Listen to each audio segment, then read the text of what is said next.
Hey, welcome back, friends. Nice to be with you again. This is Richard from Lost Arts Radio, and we're here to visit with Dr. Gabriel Cousens. And we were talking about what to discuss today in our brief interaction.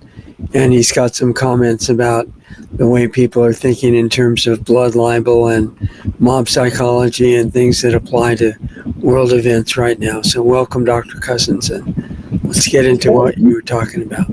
Thank you, Richard. So we're going to start with a little bit of a dance, just lighten it because the topic is kind of heavy. So I'm going to do a little dance. I invite everyone to dance with me. Here we go. Hang on just a moment. Then we'll stop for a touch of meditation afterwards.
That music was by a friend of mine who's getting married this Thursday, Ori.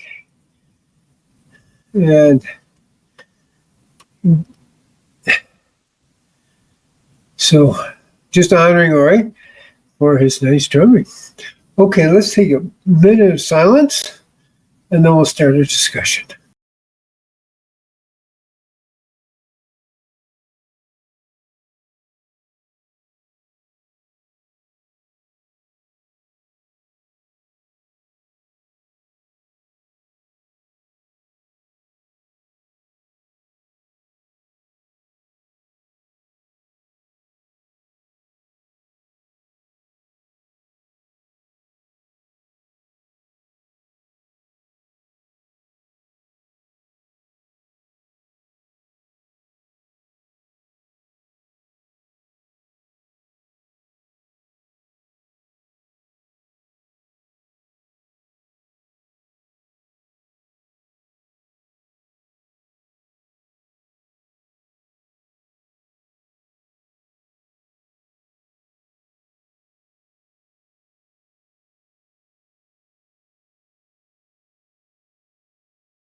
Okay,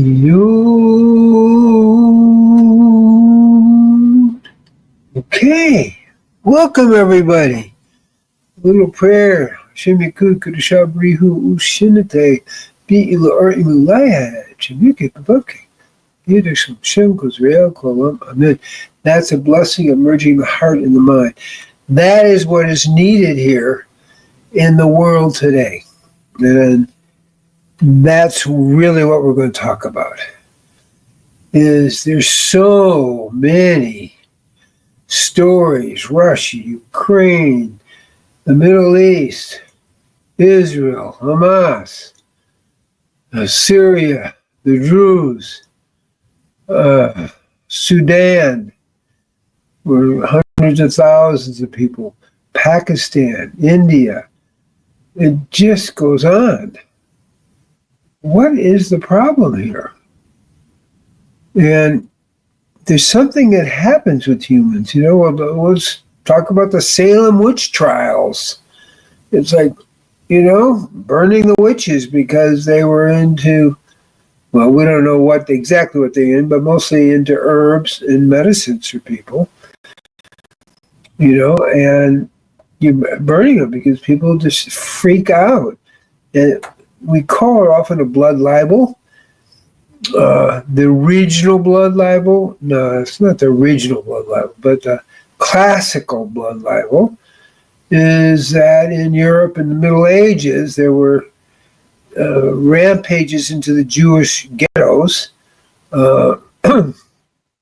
because they believed on a certain holiday, which is the holiday where people escaped from Egypt, Moses and the people, that in the Middle Ages they were killing Christian boys and putting their blood in the special bread called matzah. It's a blood libel.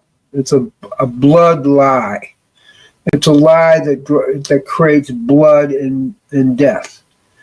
Now, it's been going on for a long time. That's Middle Ages. In some of the Middle Ages, the Crusaders went and attacked on their way through Europe to fight the Muslims. They would go into Jewish communities and try to wipe out the whole population. So the blood libel just goes on. And we see this in Africa and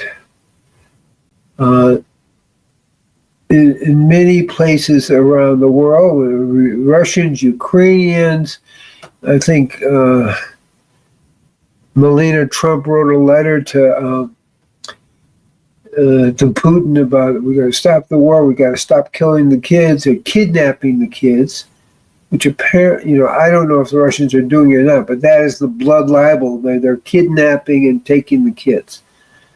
That's that kind of another blood libel going on.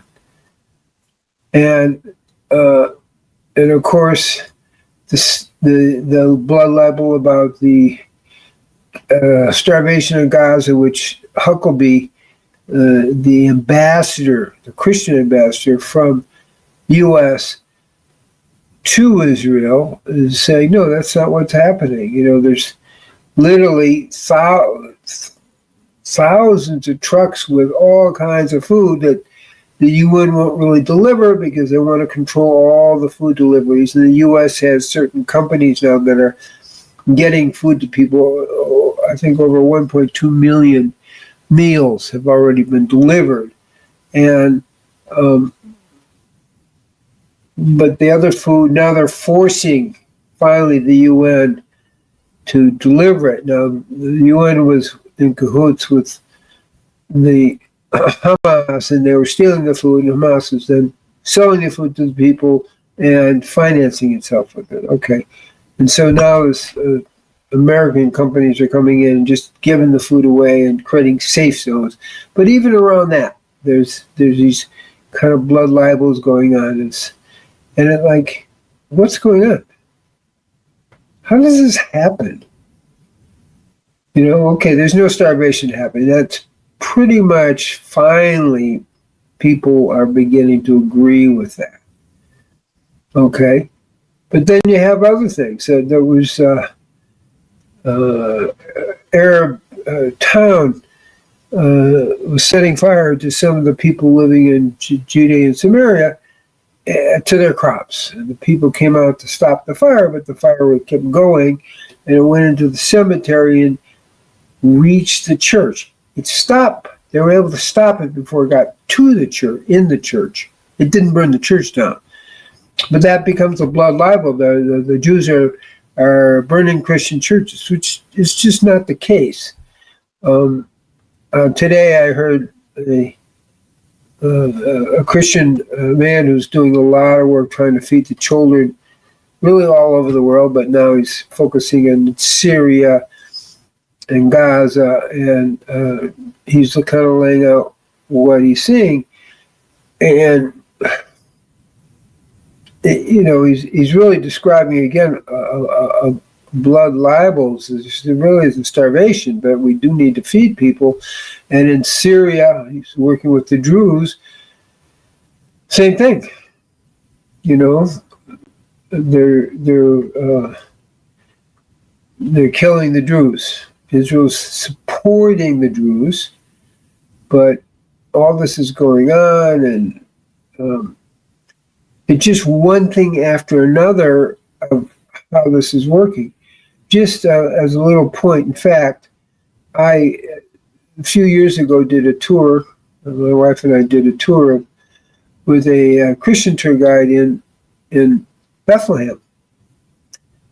Bethlehem used to be 80% Christian. Now it's down to 10, 15% Christian. They've pretty much been forced out by the Muslims. He's going to stay in there hard and, strong, and he's a really good guy. And we went to Shiloh. We went all over that because he's Christian. He could take us. There wasn't going to be a problem. Okay. But 80% down to 20% or 15 or 10, it's not clear what that is. This is what's really going on, the pressures that are going on between peoples. But what he said, because he has a hat with a little bit of a cross on it, he says the only place in the Middle East he feels safe wearing that, or even in New York City, is Israel. Because there's a real effort for the Muslims and the Jews and Christians to get along. Now, where I live, we all are at the same mall and going to movies, and there's a lot of the store owners are Muslim, and people get along. People are actually nice. When I go to the health food store, and it's run by Muslims, it appears, I'm not sure, but the workers are Muslim. And we're all, I come in, they light up, they smile. Everybody's really, really nice to each other. And that's true in a variety of the stores and places. So people get along. We're all shopping together, the Muslims and the Jews and the Christians. And within walking distance of our house, there's a whole German Christian community. And again, everybody's at peace and everybody. So and generally speaking, for the Middle East, it's the safest place for Christians and Jews and Muslims to live. And it's not apartheid. We're all together, okay? And I think that's really important for people to understand. Now, I'm talking from firsthand experience, okay? There isn't apartheid here. This isn't what's going on. Practical living experience. We share all the shopping centers, the movie theaters, everything, okay? So what we're looking at is the danger of blood libel, where people lose their sense of who they are and as a child of God, and forget, and go into incitement and blood libel, okay? And, I have to say that the Muslim Brotherhood is making a pretty good effort to keep that kind of hatred going. So there's a lot of energy this guy who was feeding the children, he said, I can't believe it. I go into these homes, and they all have these, pro-Hitler literally. And, the Grand Mufti in World War II worked with Hitler. So there are these pro-Hitler signs and kill the Jews and just a tremendous amount of hate. This is in Gaza, okay? And under the beds, the cribs, there's, tunnels that go down in, where they're holding arms and storage. Every place, every house, everywhere he went. And I've seen that, heard that from a variety of different kind of reporters, are basically armed, encampments to carry on, what they're doing, the violence of what they're doing. No, there's nobody, as he put it, I'm shocked, but there's no one who's innocent here, in Gaza. So that's kind of an overview. And the question is what we can do. My opinion is we need to meditate. We need to create a frequency of meditation. That's why I do the World Peace Meditation on Sunday nights. There we go, World Peace Meditation. And it creates a frequency of peace. It actually is so strong that it actually literally decreases the sunspots on the sun. More sunspots is more violence. It's connected. And so we have a way where we can change consciousness. William Tiller, who's the head of material, I don't think he's alive anymore, was the head of material science at Stanford, calculated the square root of 1% is all we need is to shift the consciousness of the planet. How much people? 9,000 people. It's not a lot, okay? And meditating regularly. There's a lot of research that shows that works. In Rhode Island, they brought in 350 meditators, and the crime rate, and they meditated for 3 months, the crime rate dropped 43%. People said, that's fluke.